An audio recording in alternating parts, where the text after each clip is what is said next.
Предлагам да продолжиме. Дали сме сите тука? Или че?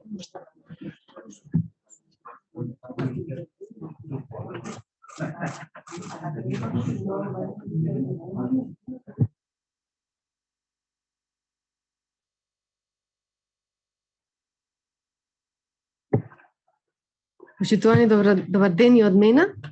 Јас веќе се представив еднаш, но еве пак, јас сум Чандреса Сулеймани од Фондација Метаморфозис. Дали се слушам добро? Морам да проверам прво со колегите. Да, сега е окей. Чандреса Сулеймани од Фондација Метаморфозис. На ова ќе модерирам оваа сесија и на оваа сесија ќе разговараме за отворените податоци. Фондација Метаморфозис работи многу на дигитализација, отворени податоци, промовирање на процесот на отварање на податоците и законски и во пракса и исто така и во тоа да им помогне на граѓаните и на невладиниот сектор и на институциите како да ги користат и да извлечеме вредност од нив. Ветив на колегите дека сесијата ќе ја тераме на англиски, дека имаме уште и две гостинки кои што ќе се вклучат преку Zoom. Така што ќе продолжаме англиски сега. So in the framework of this session, we will discuss the challenges, and it's always the same typical title of the session, the challenges and opportunities of open data. How do we make value of what we have, and how do we make sure that we open up more of those, of what institutions already have in hold, and also the opportunities for us to generate our own data and generate value from that onwards. So I don't want to take more of your time with the introduction, but before we go, I give the floor to my guest today. I would like to emphasize again that this session is completely in line with what is already ongoing while we speak here today. The hackathon that we opened up in this morning, which is ongoing, and the teams are working with the available data sets on the National Open Data Portal, trying to think of solutions, how to make them valuable for us and the general public. We already had one hackathon in the framework of the Civic Engagement Project, which generated an application which will allow municipalities to open up their budgets. And anyone interested to use this application, this solution, to open up available budgets and the ones that are not available, and also serve as an archive of these data sets from all municipalities. So we look forward to see what the ongoing hackathon will generate, will give us as a solution. Today with me, we will be speaking with people who are practitioners, but also academics that would treat the subject from various perspectives. So I look forward to hearing what they have to say, and please feel free to join the conversation. We'll make sure that we have as much time for that as we can at the end of the session. So I'll give the floor to Irena Vojagiewska first, who's an independent researcher and engaged expert in the development of the new law, the amendments of the existing law for open data in Macedonia, and to harmonize it with the respective EU directive. Irena, I don't have a specific question for you in the beginning, but if you can just give your perspective from your standpoint, I think would be a good teaser for the rest of the conversation. Thank you. Thank you, Nessa. I would like to thank everyone who is following us also online, and I hope this session will also gain their interest. However, I must admit the advanced approach of having these events offline as well, because the open data discussions didn't stop even during the coffee break. I must admit I managed to obtain so much input on the current research I do during the coffee break that usually it would take 3 or 4 independent interviews. But also for the colleagues who are here present, I will continue my presentation in Macedonian, and I hope that the interpreters won't mind. Let me know just whenever you're ready. Како некој кој што да речеме со години наназад беше вклучен во иницијативата па и испишувањето на законското решение за отворени податоци во Министерство за информатичко општество и администрација, значи во 2013 година, Можам да кажам дека имаме веќе квалитетни 8 години спроведување на оваа политика во Македонија. Податоците за тоа како се спроведува иницијативата за Open Data покажуваат дека навистина има прогрес, затоа што на почетокот сме стартирале со 5 или 6 институции кои што имаа капацитет да го спроведат овој закон. Сега се повеќе и повеќе институции се приклучуваат не само на барање на Министерството на информатичко општество и администрација, туку и само иницијативно. Меѓутоа, одредени податоци и сознанија до кои што дојдовме во текот на самото истражување, а беа и на претходната сесија во дискусијата споменати, е нивото на подготвеност на нашите институции за процесот на отворање на податоците. Така што денеска во моето излагање ќе се осврнам и на понудата и на побарувачката, бидејќи впрочем и тоа е нели темата на оваа сесија, онаму каде што понудата ќе се пресретне со побарувачката на половина пат.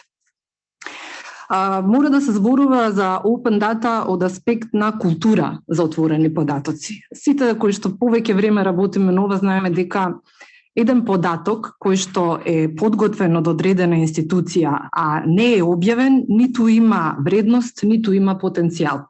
Кога еден податок кој што е креиран од институцијата и е објавен, тој можеби нема дополнителна вредност, но има потенцијал.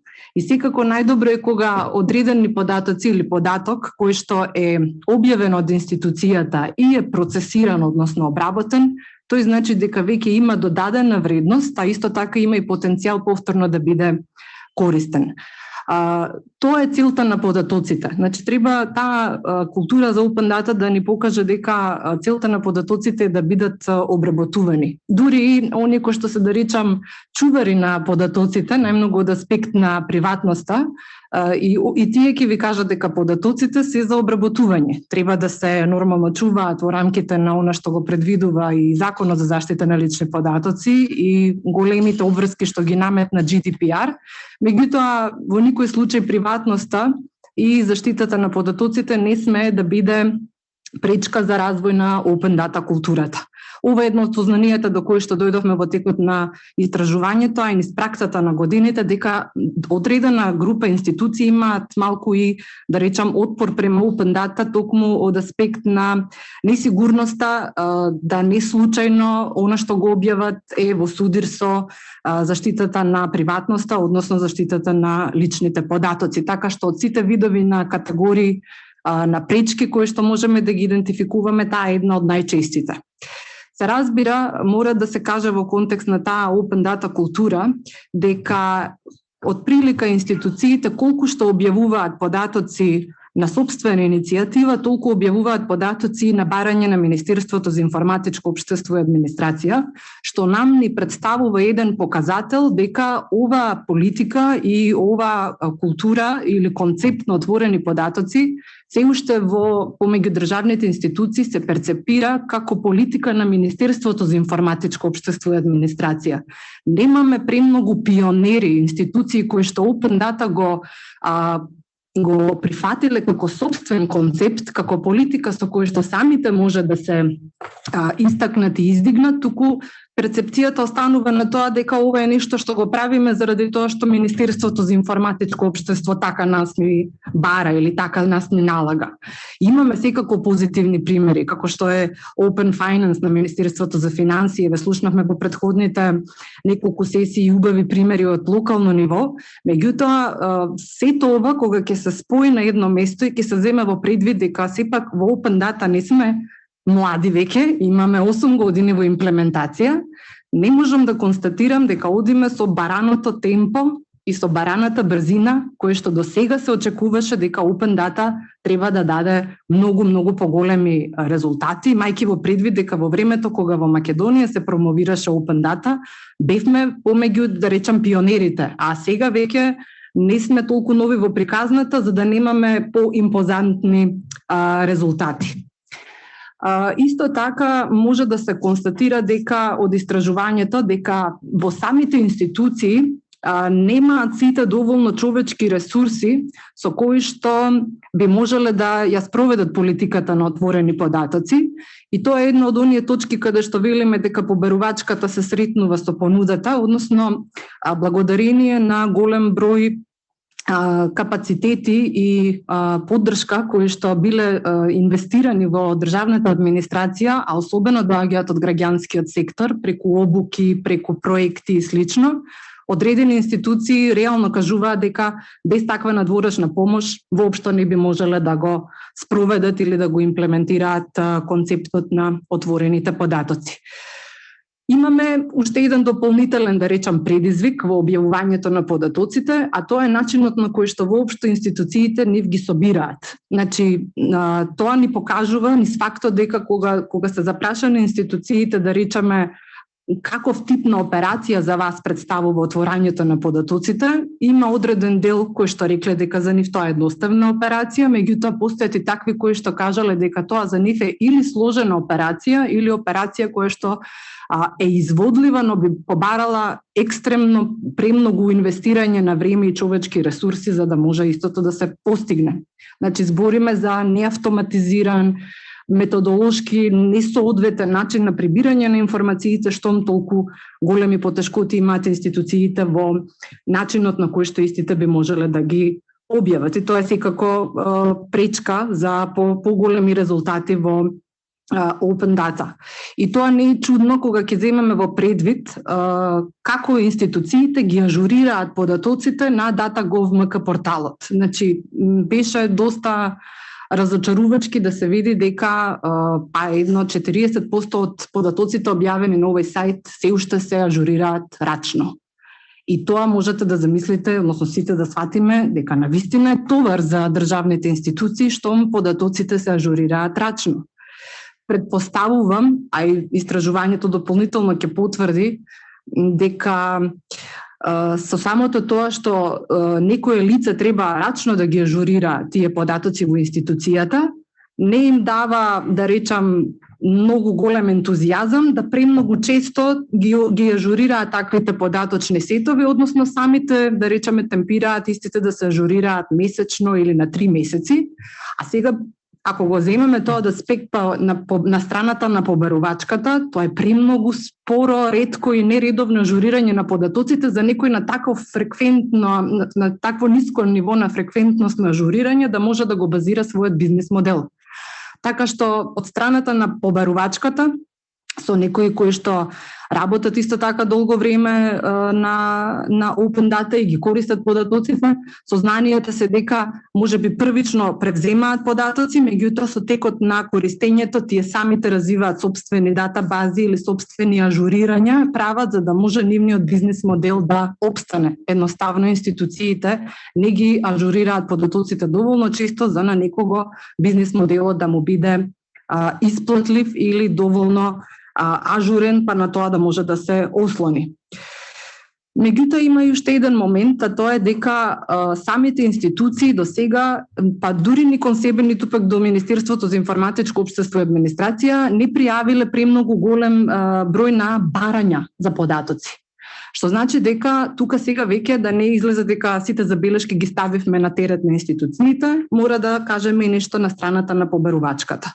Концептот на користење на отворени податоци во Република Северна Македонија оди обично некој замислува некаков бизнес модел, таргетира одредена институција, дали е тоа од бизнес, но повеќе можам тука да кажам активната улога на граѓанското општество и даваат поддршка на таа одредена институција за да ги објави таквите податоци, за да се изгради тој бизнес модел и така натаму. Меѓутоа, тоа е значи само таргетиран пристап, а оној спонтан пристап каде што ќе имаме проактивно отворање на податоците од институциите или барање за такви некои податочни сетови кои што од друга страна некој ќе може да ги користи, такво нешто немаме. Тоа го покажува бројот на екстремно ниските барања кои што стигнуваат до МИОА или пак до други институции не ни пријавиле, едноставно преку разговор со нив сватив дека не ни добиваат толку често барања за отворени податоци, така да тука имаме малку една какофонија помеѓу побарувачката и понудата, заради тоа што реално немаме точна слика што на приватниот сектор и на граѓанското општество од институциите му треба, заради тоа што ако веќе знаеме дека имаме лимитирани човечки капацитети или лимитиран можност за брзо отворање на податочни сетови, полесно ќе им биде на институциите да знаат барем кои податочни сетови би биле од поголема корист, па со тие да почнат. За крај би сакала само да нагласам дека има, значи, еден добар екосистем во Македонија, во смисла на солидна група институции кои што работат веќе на Open Data, силен граѓански сектор кој што ги помага институциите и кој што ги помага кадрите во институциите преку обуки, преку проекти и така натаму. И заради тоа да можеме да кажеме дека Open Data во Македонија е прилично успешна приказна во делот на транспарентност. Едноставно сите аспекти за кои што Open Data можеше да биде препознатлива во Македонија најмногу има подем доживеано политиката на транспарентност. Недостасуваат податоци за политиката на економија во смисла економскиот бенефит од отворените податоци. И тука сега, затоа и многу се радувам на овој хакатон кој што се организира паралелно со денешната конференција, заради тоа што ни требаат конкретни продукти, ни требаат конкретни аутпути кои што на институциите можат да им бидат покажани како примери, еве што некој направил со податоците што сте ги објавиле, и можеби тоа ќе делува како инспирација за да им биде појасно какви податоци се очекува тие да отворат во иднина, затоа што, како што кажав на почетокот, податок кој што не е искористен, не носи ниту потенцијал, ниту има некаква вредност, и тоа го кажав и на сам старт, податоците имаат една единствена главна цел, а тоа е да бидат обработувани. Благодарам. Благодарам, Ирина. Да, многу интересни поинти. Би тргнала од тоа што го кажа дека се третира нели од како политика која што се бара од МИО, не постои таква култура интегрирана во самиот начин како функционираат институциите. И тоа многу често го спомнувам и уште е валидно како пред 2 години. Цитирам извештај на OECD Governance at a Glance, кај што велат дека отвореноста на нашите институции се третира како посебна политика, а не како хоризонтална, како што го кажа нели Кристина на обраќањето на почеток на конференцијата.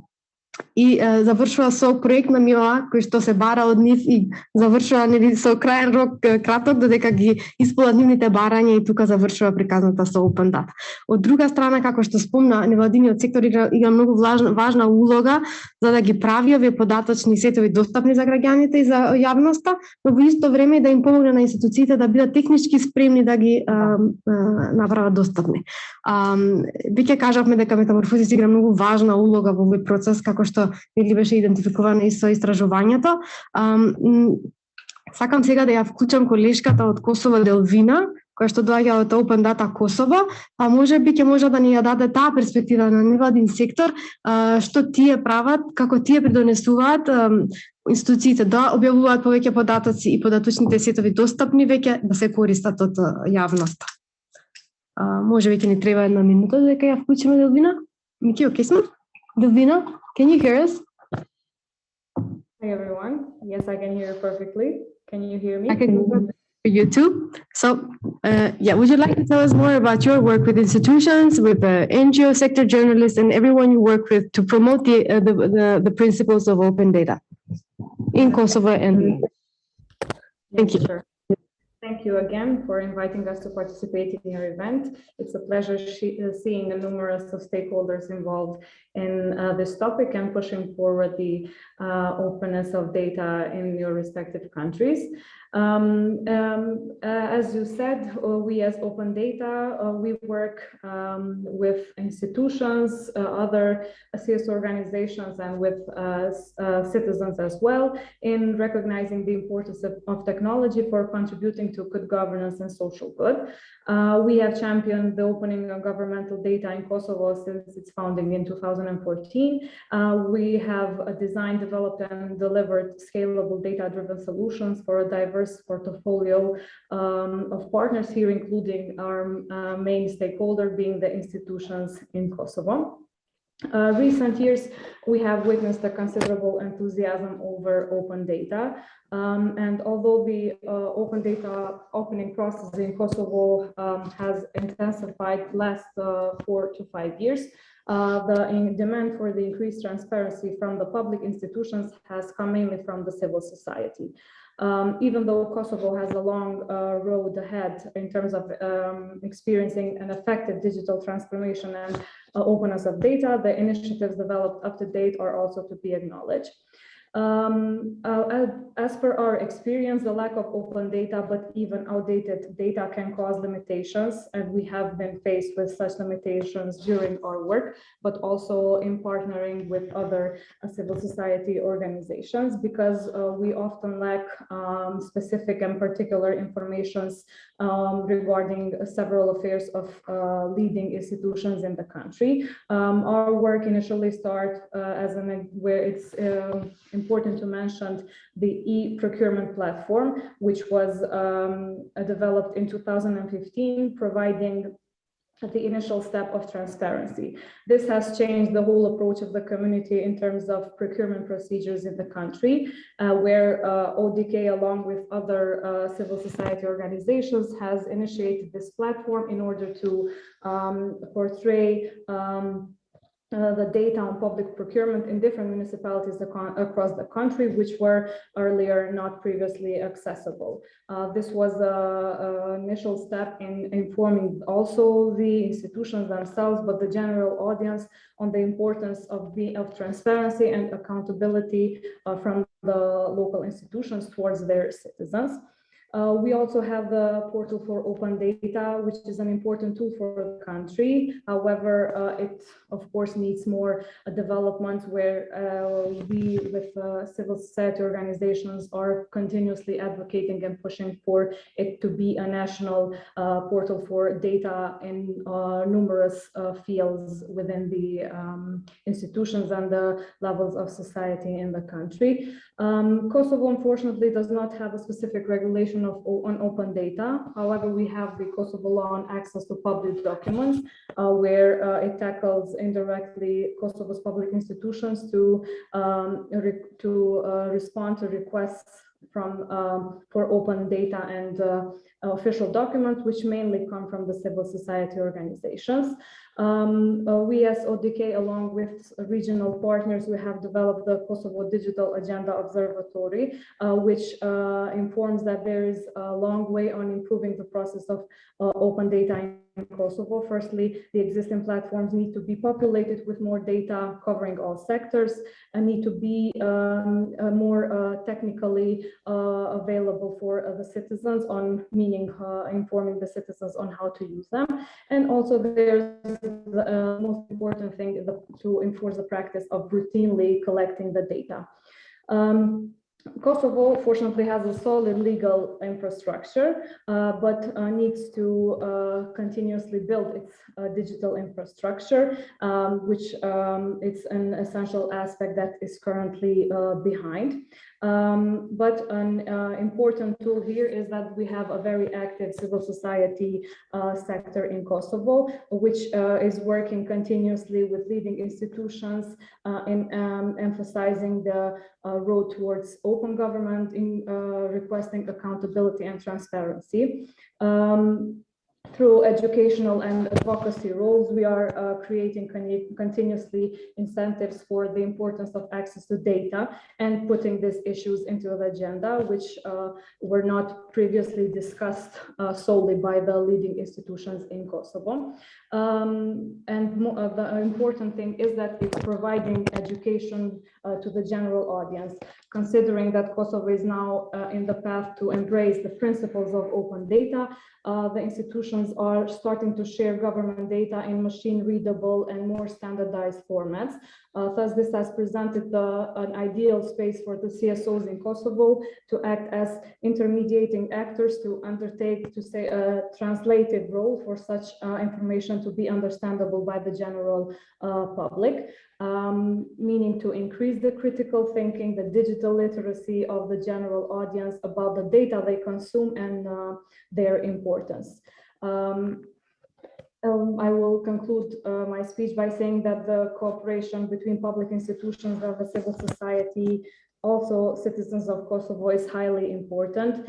In Kosovo, we have the highest level of internet use, the youngest average population, and taking into consideration that the open data has been referred to as the new oil, there is a need to be refined and transformed in order to realize its full potential.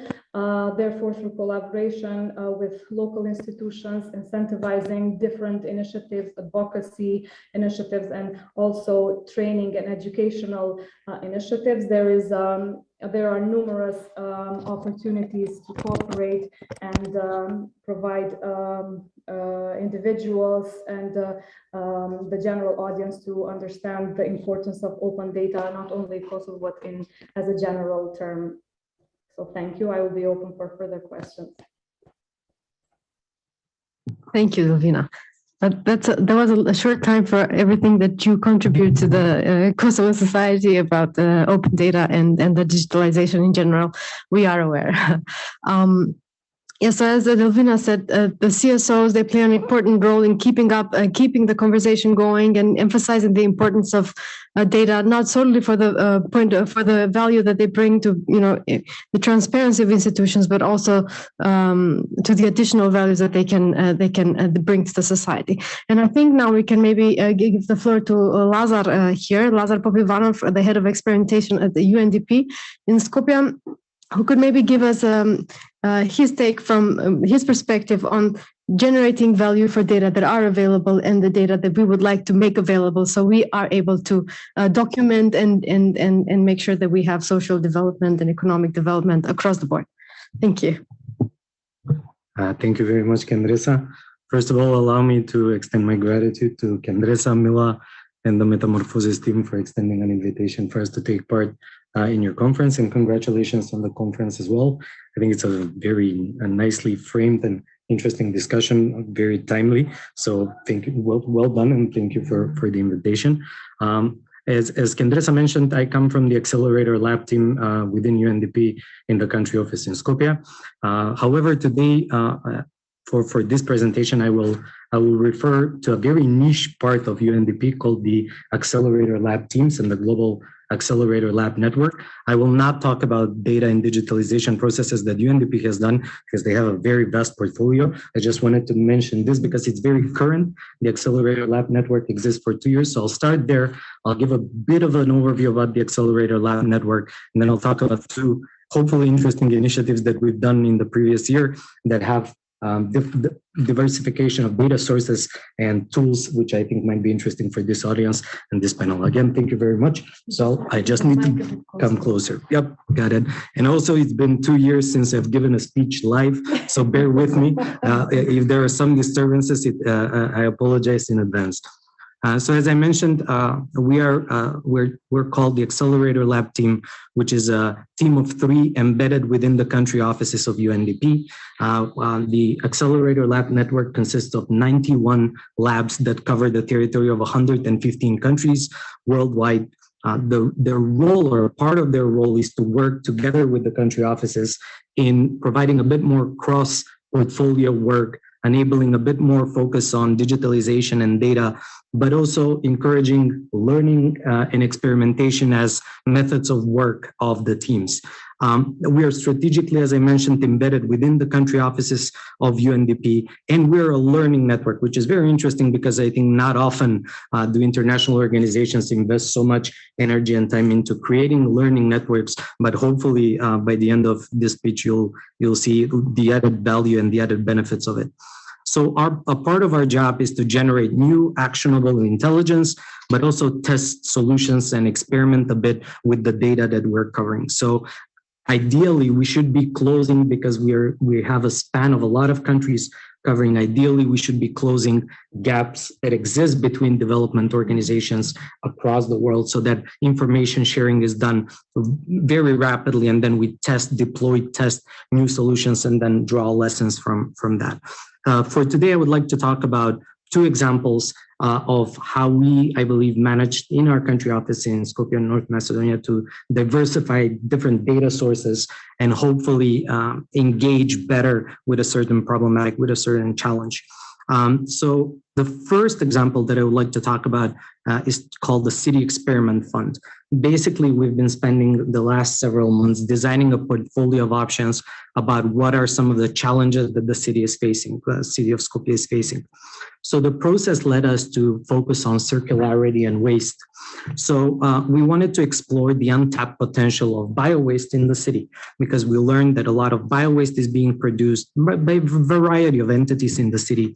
And what we did, the way we proceeded to work, is we tried to enable this nexus between academia in our city, civil society organizations, but also the business community in terms of sharing information among themselves about what they've learned about bio-waste, how it can be transformed, what is the potential of bio-waste, what is the feasibility of creating products out of bio-waste, etc. However, I'll mention only one specific product, which I think is very interesting in terms of new sources of data. What we did was we created a bio-waste audit, which is for the city of Skopje. We mapped restaurants and coffee places that are producing bio-waste from two products, from either coffee leftovers or citrus waste leftovers. So what we did was we mapped these restaurants and coffee places, and then we tried to quantify how much waste they're producing. And this map now exists, it's done. However, it talked to us about the need to diversify these sources, because the business community, for instance, was not aware of the amount of waste, for instance, that we're producing.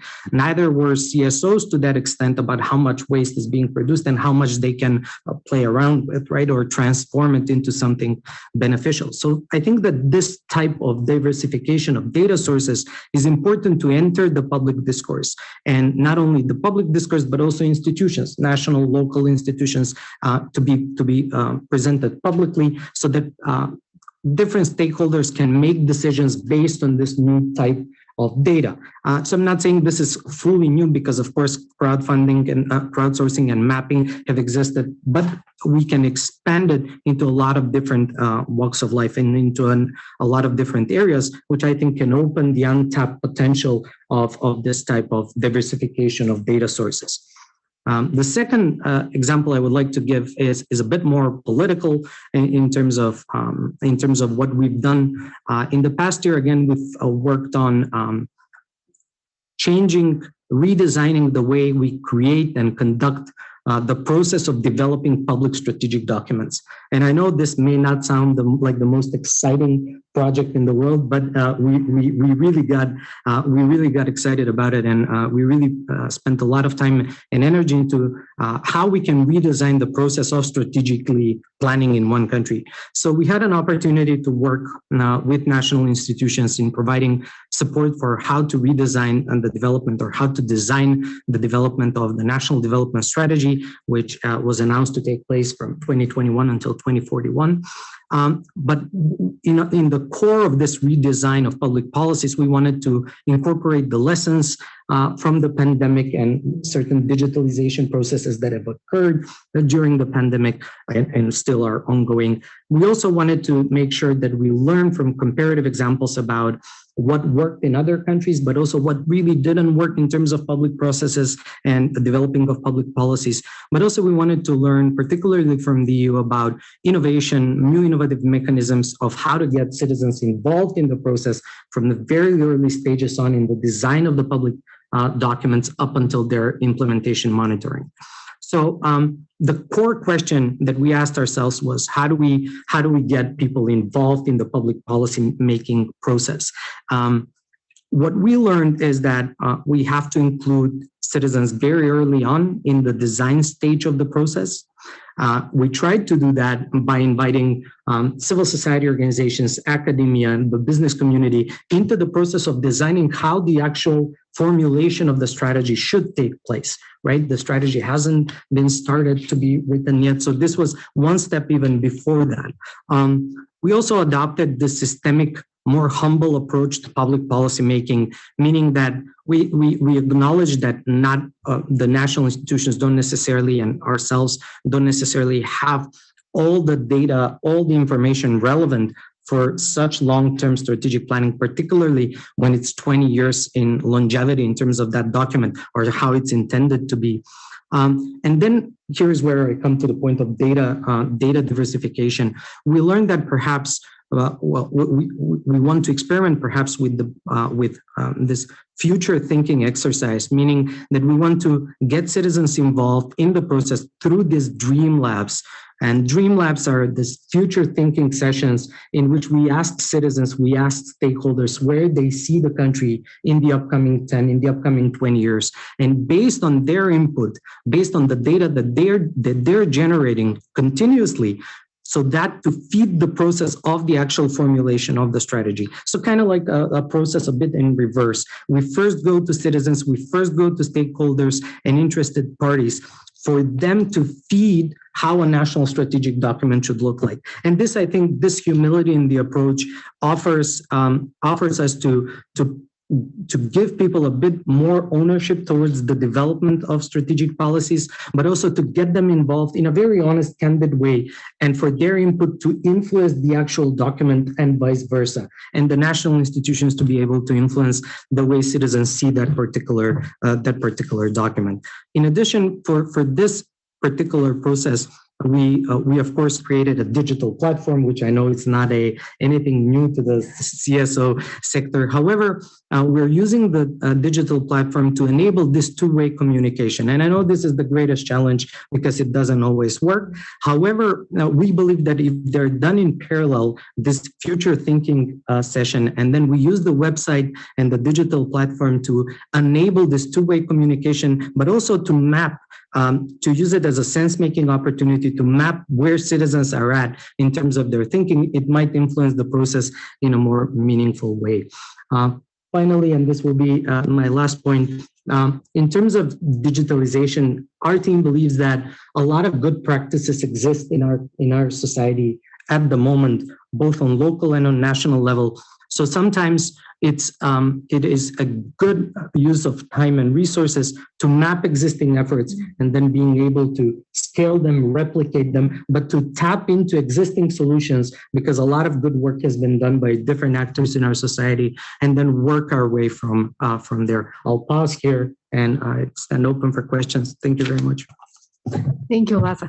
I have a question for you, which I want us to save for later, but I'll have to say now in response to what you already said about these dream labs. It sounds like reading Ismail Kadare or something, but just wondering if what's the take of your team and the Accelerator Rep, the basing, founding, what's it called, the new policies on data, on the behavior and preferences of citizens. If you keep collecting these data about how they respond to certain policies, sometimes it doesn't always require to engage people in a conversation to find out what's best for them. If we keep on, tracking data about how they respond to policies, maybe we also can really call that a way of engaging citizens in the decision-making process without necessarily having a conversation with them. But just something that we could discuss later on.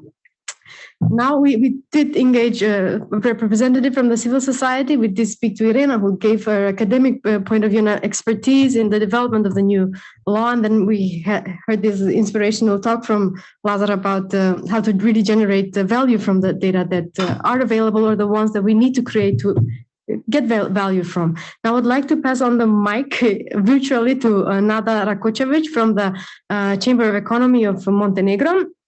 I hope Nada can give us the economy perspective on open data.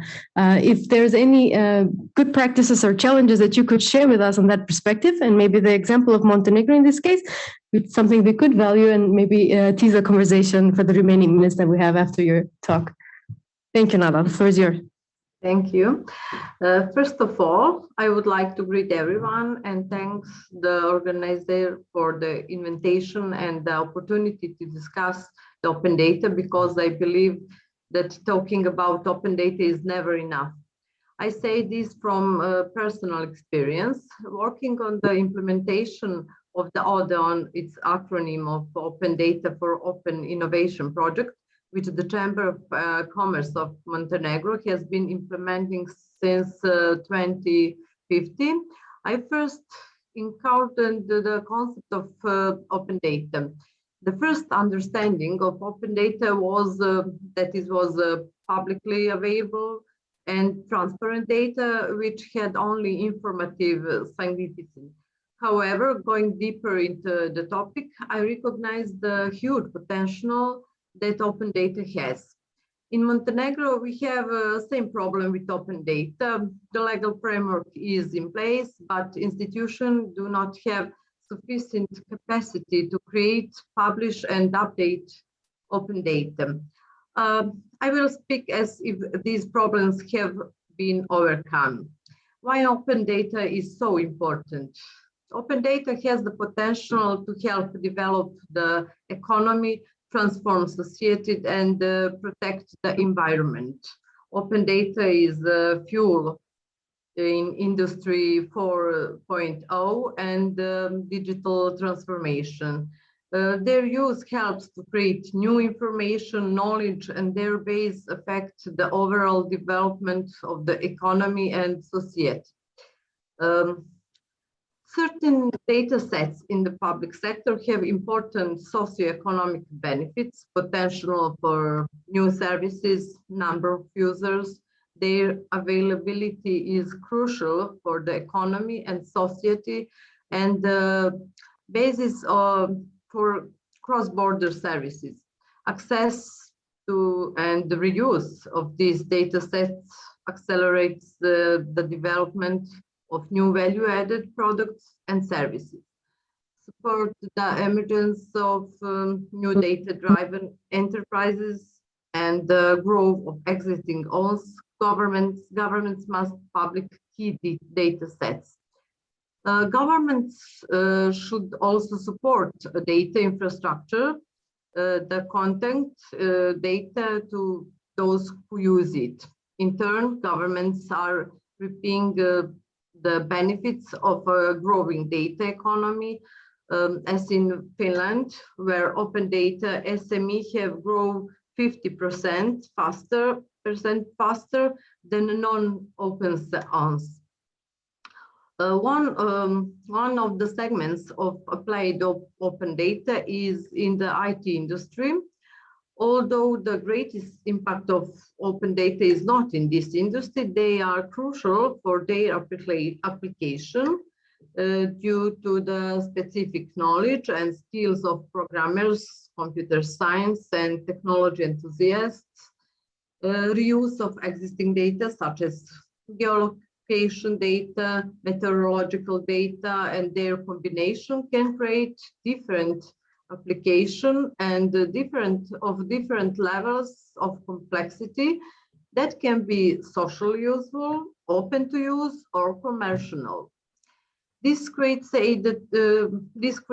added value that can result in the emergence of new startups, companions, job creation, will give users choice, increasing and level of services quality, and can contribute to creating greater value for the same amount of money. The application of open data extends to almost all segments of life and business, and they are necessary in today's digital age for decision makers at all levels.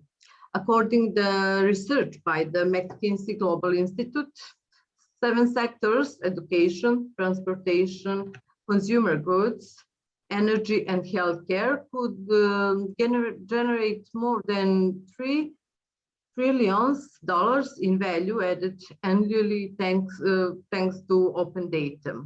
Open data helps organization in the decision-making process, so the process is improved and data-based. Open data analysts allow companies to find out what users prefer, what their desires and habits are in order to improve products and services. And based on these analyze, identify potential anomalies. By investing in technology to collect and analyze data from multiple sources, It's improved the business model and the production process. Improving business model based on the open data leads to the development of new sectors to support this business model and development of new skills, ideas, work process. Here's some interesting statistic. The size of the open data market in 2090 is estimated at 184 billion euros. The forecast for the size of the open data market for 2025 is 199 euros to 334 billion euros. Open data create new jobs. In 2090, 1 million employees is in open data. It is estimated that in 2025, up to 2 million employees will work in open data sectors. Open data has great potential in almost all sectors. Public administration, professional, scientific, technical activities, information and communication technology, transport and storage, agriculture, financial services, education, health. Using data in the health sector is very useful, saving lives. The use of the open data affects the faster emergency response, time saving, 27 million hours saved in public transport in Europe. That is information for Europe. Environment protection, optimization of energy consumption in the improving language services with open data by increasing machine translation. Open data-based management brings big saving healthcare costs, 3,312 to 4,000 euros due to faster first aid. Labor cost savings on energy bill, savings in public sector. Montenegro is committed to promote open data and its use. The National Open Data Portal established since 2012.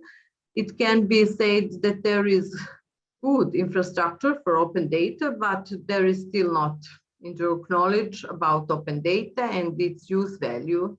It is very important that the management structure of institution or companies has knowledge about the importance and potential of open data, and that it contributes to the publication of data in their possession. At the end, I think that promoting examples of good practice is one of the best way to improve knowledge and the situations in this area. Thank you, Nada. So now that we heard the monetary value of data, and we did hear the rest of the perspectives from the panel, I would not take any more time with interpreting what we already heard. Would just like to use the remaining minutes to invite you to join the conversation. So if there are any questions or comments that you would like to make, please raise your hand. Yes, one question there. If there are more questions, then I would take. Ако има повеќе прашања, би ги собрала 2-3 прашања, па да продолжиме со одговорите во интерес на времето. Добро, едно прашање таму. Стефче, повторно. Кога разговараме за отворените податоци, која е стратегијата, нели, бидејќи е многу битно кога збориме за нив да се пази сепак и на доверливите информации, да се внимава на деловните информации кои што постојат. Значи, која е стратегијата да се внимава, бидејќи многу пати ние знаеме да објавиме се што треба и се што не треба, нели, во поглед на информациите или во поглед на датабазите што ги користат дури институциите. Благодарам. Ајде уште едно прашање тука, па Да, здраво, Виолета Ѓурѓиевска, интернет хотлайн провайдер Македонија. Сакам да посочам, значи минатиот пат кој имавме средба за Open Data, посочив и сега ќе посочам, че треба да се направи закон за квалитетна информација. Тоа се надоврзува на ова што претходниот говорник го кажа. Значи закон. Тоа е предвидено и согласно насоките што се препорачани од Совет на Европа во 2008 и 2009 година, меѓутоа бројот на документот не се сеќа. Значи ние треба да направиме стратегија за демократија, каде што ќе се дефинираат постулатите за демократско работење во ИКТ сферата и меѓу другото се осврнува акцент за квалитетна информација и нивна обработка. Значи клучен аспект е квалитетот на информациите кои што ќе го обработуваат организациите и врз основа на Закон за заштита на класифицирани информации, врз основа на Закон за заштита на лични податоци и така натака, ќе се дефинира квалитетот на информација. Благодарам. Тоа како препорака е корисно. Ирина во моментот работи на новиот закон, па може и тоа да се види. Ако има уште едно прашање, добро, окей? Повелате. Благодарам. Катерина Вејановска, универзитетски професор и експерт во домен на јавни политики и комуникации. Ми се допадна што во контекст на севкупната дебата и конференција неколку пати е споменат придонесот на јавноста кон креирањето на јавните политики и веќе го поставуваме фокусот на локалната самоуправа, затоа што досега нашето општество некако обратно функционираше, не можејќи граѓанинот кој што е директно засегнат од одредена проблематика да увиди што точно се случува на терен и како да ги добие назад придобивките. Од друга страна, тие кои што се на врвот на власт, кои што всушност имаат удел во креирањето на политики, не може да се сведа директно на локално ниво, каде што во секој сегмент ќе бидат свесни за проблематиките со кои што се соочува заедницата. Мојот апел и сугестија е дека малку повеќе треба да се поработи на таргетирање на мини јавности на локално ниво, нешто што сметам дека не е опфатено во ниту еден проект. Значи сега веќе не говорам за тоа дека навистина е создадена свесност дека јавноста треба да биде вклучена, затоа што се соочувавме многу пати со креирани јавни политики кои што на крај имаат неуспех при имплементацијата, односно јавноста која што била засегната воопшто не е таргетирана со некаков успех или подобрување на начинот на живот, што од друга страна пак треба да е во фокус на една јавна политика кога се носи. Треба да се работи на локално ниво на таргетирање на мини јавности во контекст на затоа што и во една општина може да се појават различни проблеми и потреби од јавностите. И таа политика може да биде директно расчлената на нивните потреби. Значи мора да се формираат веќе совети во општините кои што ќе работат директно со јавноста, засегнувајќи популација која што е на различно ниво на едукација, на упатеност и така натаму. Најмногу во тоа алудирам кога зборувам за мини јавности, затоа што повторно би имале неуспех. Ако сите ги вметнеме во подеднакво рамниште, затоа што веќе кога зборуваме за дигитализација, дигитална трансформација, не може поинаку. Ако досега општеството увидело дека некаде не може да направи мерлива евалуација, тоа е токму заради ова, затоа што ние ги рипаме процесите, не воспоставуваме расчленување на фази, пред евалуација, за време на случување и по евалуација, и на крај повторно се соочуваме со креирање на некоја нова политика без да валоризираме некаква придобивка од тоа што претходно било креирано. И ми се допадна излагањето на господинот Лазар Попиванов, бидејќи беше токму во таа насока, само што еве мојата сугестија и она што го работам всушност и по-ефективно во надворешната заедница би се вклучила и повеќе и во македонската заедница да работам на овие проблематики, е токму тие таргетирање на јавности, затоа што има начин како во општината да се работи за да се развие на еден ефективен пристап истото и би било во корист на сите институции релевантни, па дури и на цивилното општество на кое што е потребно да работат со вакви луѓе, а кој што е некако тешко да се таргетираат на терен, а кога ќе се таргетираат треба да се имаат ефективно за расчленување во повеќе политики, не само во една. И повторно ќе посочам дека посебно ова со дигитализацијата ќе го има истото како релевантна придобивка затоа што веќе светот оди во една таква насока од кој што само ќе се нижат тие подобрувања понатаму. Благодарам. Благодарам, Катерина. Мислам дека имам уште едно прашање во салата и потоа ќе ви дадам збор на панелистите да одговорат.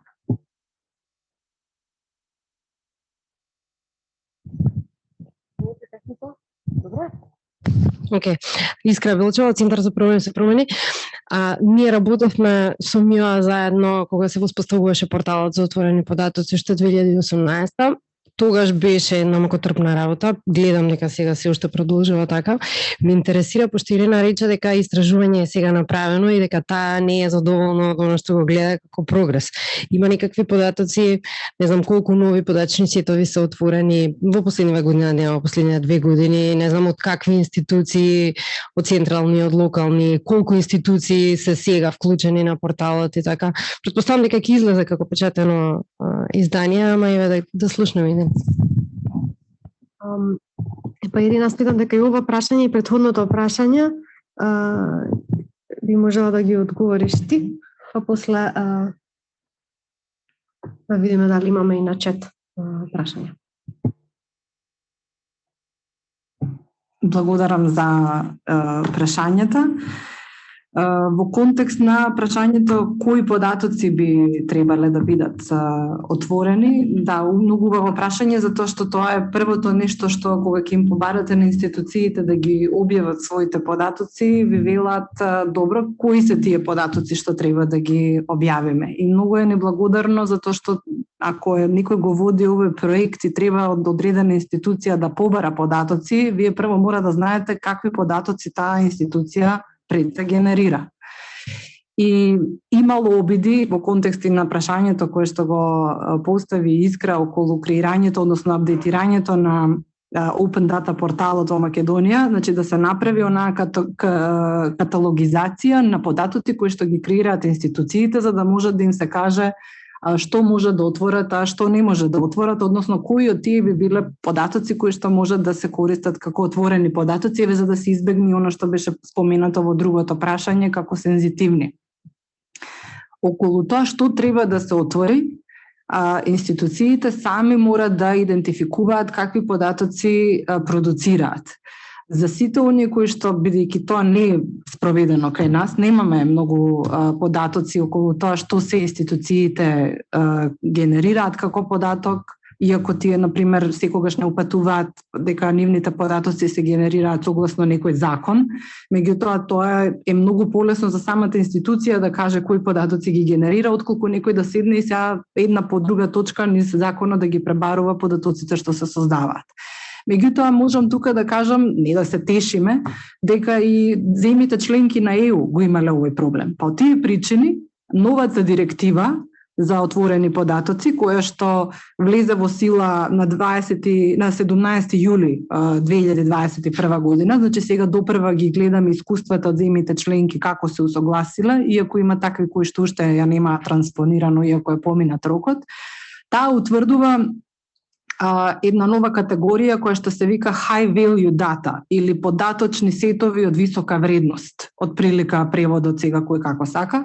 Значи тие high value data или податоци од висока вредност, самата комисија се обврза да донесе подзаконски акт каде што ќе ги подетално објасни, иако во анексот на директивата како категорија се објавени. Тие ќе бидат дефинитивно задолжителни податоци кои што мора да се објават и мислам дека и во новото законско решение ќе бидат утврдени како такви. Значи тоа е прва една група на која што ќе се работи high value data согласно директивата, кои се значи тие податочни сетови кои што имаат висока вредност. Ќе ги видиме компаративните искуства од другите земји членки, ќе видиме што ќе донесе комисијата по однос на ова прашање. Втората препорака, каде што веќе конкретно навлеговме ние во утврдување, да речам, според примерот на нешто што се има договорено на ниво на G8 или G8, се податочни сетови кои што се препорачуваат како минимум стандардизирани податоци кои што треба да бидат отворени и достапни на сајтовите за Open Data на сите овие кои што имаат таква политика. Сега само накратко можам дури да ви посочам кои се конкретно тие податоци. Немавме можност за презентација заради условите, меѓутоа и вака. Значи, податоци кои што се утврдени како минимум поред директивата за high value data се геопросторни, земјано наблюдување животна средина, метеоролошки, статистика, друштва и собственост на друштва и мобилност. Според G8, значи податоци кои што треба да се отворат се податоци за компании. Значи ние тука не избориме, сега имаме и централен регистар и така натаму, меѓутоа одредени податоци што може да се објават се за компании, потоа статистика за криминал и безбедност, метеоролошки податоци, од образование, список на училишта и перформансот на училишта, за енергетика и животна средина, нивоата на загадување и потрошувачката на енергијата, од финансиски договори, трансакции за трошоци, договори за издавање, огласи за тендер, идни тендери, локален буџет, национален буџет, геопросторни, топографија, поштенски кодови, национални карти, локални карти, глобален развој, помош, безбедност на храна, екстракти, земја, одговорност на владата и демократија, тука влегуваат владени контактни точки, изборни резултати, законодавство и статутни плати и така натаму. А здравство, податоци за рецепти, значи медицински рецепти, податоци за перформанс, наука и истражување, податоци за истражувачка и образовна активност, резултати од експерименти и така натаму. Едно нешто интересно, статистика, национална статистика, попис, инфраструктура и природни ресурси. Сега, например, има уште неколку категории, аз ова можам да го направам достапно за сите наши учесници, презентацијата. Едно од работите кое што дефинитивно мислам дека ќе биде показател во наредниот период дали сакаме да правиме open data, тоа не е само според овој G8, туку и ако го земеме во предвид open data барометарот, сите држави објавуваат податоци за попис. Податоците од попис вкрстени со други податоци даваат огромна вредност, така што ние туку што ја завршивме оваа статистичка операција, ќе видиме до кој степен дали ќе се успее нормално анонимизирани податоците од пописот да бидат објавени во отворен формат. Што се однесува на прашањето што опфаќа квалитет на информациите, и моменталниот закон за отворени податоци, односно податоци од јавен сектор, има подзаконски акт кој што ги утврдува минималните технички услови според кои што податоците треба да бидат отворени.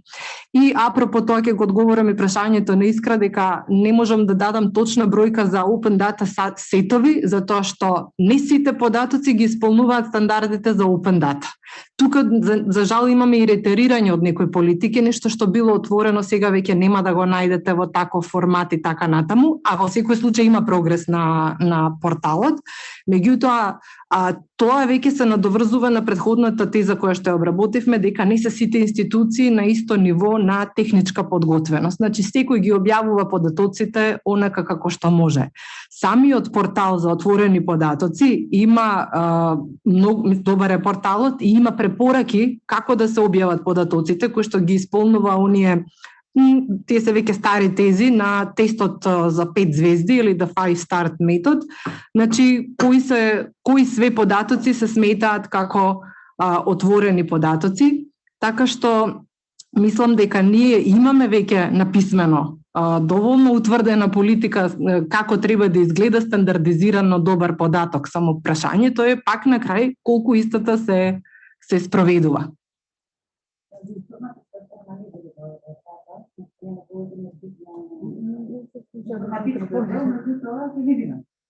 И проанализирам и ќе ви контрирам. Така што тоа што ние го погледуваме по државните порталите, можем да кажем дека тие информации што се дадени таму се делимично точни или се неточни. Вчера баш анализирав веб страната на правобранителот, има опција за пријавување на предмети, имаме опција база на податоци на правни субјекти кои што можат да пријават одреден случај Меѓутоа, точноста на правните субјекти кои ќе го пријават случајот, на имињата, на називите на правните субјекти е делимично точно. Тој фидбек ќе биде корисен во текот на подготовка на законот, ама пак би било, значи станува збор за волја за имплементација. Инаку и моменталниот правилник за минималните технички услови им дава на институциите насоки што еден податочен сет би задоволувал за да се смета стандардизирано дека е отворен. Верам дека е интересно и меѓутоа морам да те разберам. Сепак сакам да кажам дека тука завршуваме со последната сесија за денес. Ви благодарам многу на сите што одвоивте време да не следите на Zoom или во живо. Имаме простор да го продолжиме муабетот на ручек сега, така што не го прекинувам разговорот, туку само сакам да кажам дека треба да одиме од друга соба. Ви благодарам уште еднаш.